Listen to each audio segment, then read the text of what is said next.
Hello friends, कैसे हैं आप लोग। उम्मीद करता हूँ आप लोग अच्छे होंगे और मैं भी बहुत अच्छा हूँ।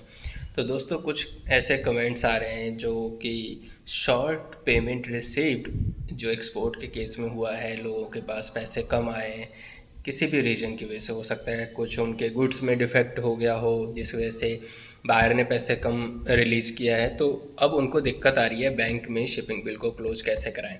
तो देखिए, ऐसा है कि अगर आप लेस देन 25% की अगर डिडक्शन हुई है तो एक डिक्लेरेशन है, वो डिक्लेरेशन आपको सबमिट करना होगा बैंक को। तो बैंक से आपको डिक्लेरेशन ले सकते हैं, जिस आप बोलेंगे उनको कि मुझे 25% से अगर कम की डिडक्शन हुई है तो वो डिक्लेरेशन सबमिट करना पड़ेगा, जिसका शायद फॉर्मेट वही शेयर कर देंगे बैंक वाले।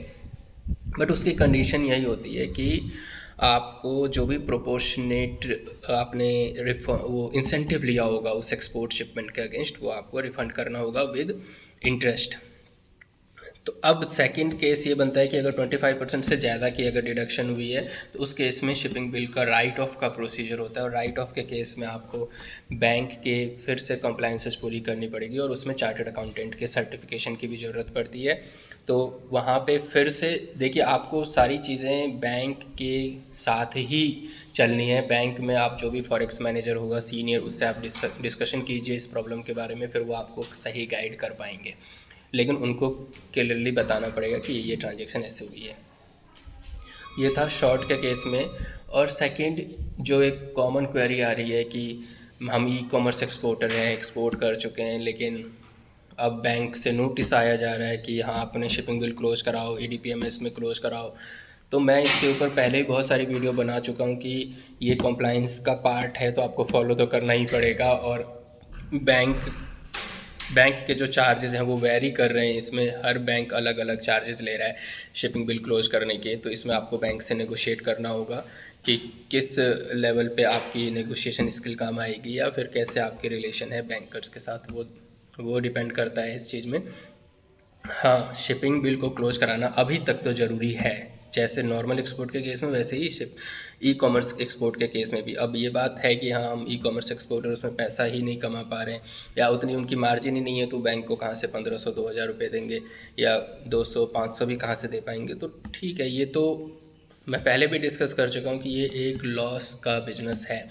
जिसने कॉम्प्लाइंस को समझा नहीं, जिन्होंने क्लाइंट्स के कॉम्प्लाइंस के बारे में जाना नहीं कि आफ्टर मेकिंग द शिपमेंट और जो भी पैसे रिसीव हो जाएंगे उसके बाद भी ये सब चीज़ें आएंगी, क्योंकि लोगों को पता ही नहीं था EDPMS के बारे में, शिपिंग बिल के क्लोजर के बारे में। बट जैसे कि अब पता है, तो अब वो बिजनेस मॉड्यूल बदल रहे हैं, या फिर बिज़नेस करने का तरीका उनका चेंज हो रहा है, या फिर जो भी कॉस्टिंग होने वाली है वो अपने कस्टमर से रिकवर कर रहे हैं। तो अब जहाँ पे लॉस हो गया है तो वहाँ पे अब एक ही तरीका बचता है कि आप नेगोशिएट करें बैंकर से और उसको क्लोज़ कराने की कोशिश करें।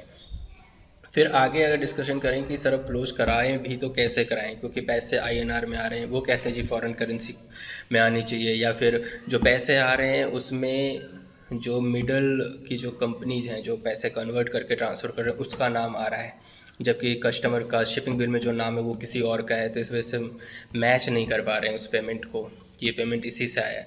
तो इस टाइप की प्रॉब्लम है ई कॉमर्स एक्सपोर्ट के केस में, क्योंकि आप किसी न किसी प्लेटफॉर्म को यूज़ करके अपना शिपमेंट बेच रहे हैं, और फिर जो पेमेंट का जो मोड है वो भी डायरेक्ट कस्टमर पे नहीं कर रहा है, वो बीच में जो थर्ड पार्टी एप्लीकेशन है उसके थ्रू पेमेंट आ रही है। तो वहाँ पे आपको ये देखना होगा कि थर्ड पार्टी एप्लीकेशन से वो स्टेटमेंट्स लेनी पड़ेगी, जिस स्टेटमेंट से ये लिखा हो कि हाँ, उनके पास ये पैसा कहाँ से आया है, वो कितने डॉलर का आया है, ताकि आप उसको लिंक कर पाओ।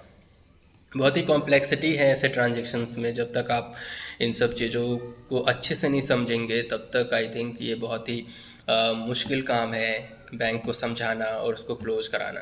तो आप जितना मैक्सिमम इन्फॉर्मेशन निकाल सकते हैं, जितनी ज़्यादा से ज़्यादा डिटेलिंग कर सकते हैं वो कीजिए, ताकि आप बैंक को एक्सप्लेन कर पाएँ कि कैसे ये सारी ट्रांजेक्शन हो रही है। और इसके ऊपर कोई फर्दर नोटिफिकेशन आता है जो ई कॉमर्स एक्सपोर्टर्स के फेवर में हो तो उसके ऊपर मैं वीडियो बनाता हूँ। तो दोस्तों, मिलते हैं नेक्स्ट वीडियो में, कुछ ऐसे ही डिस्कशन करेंगे।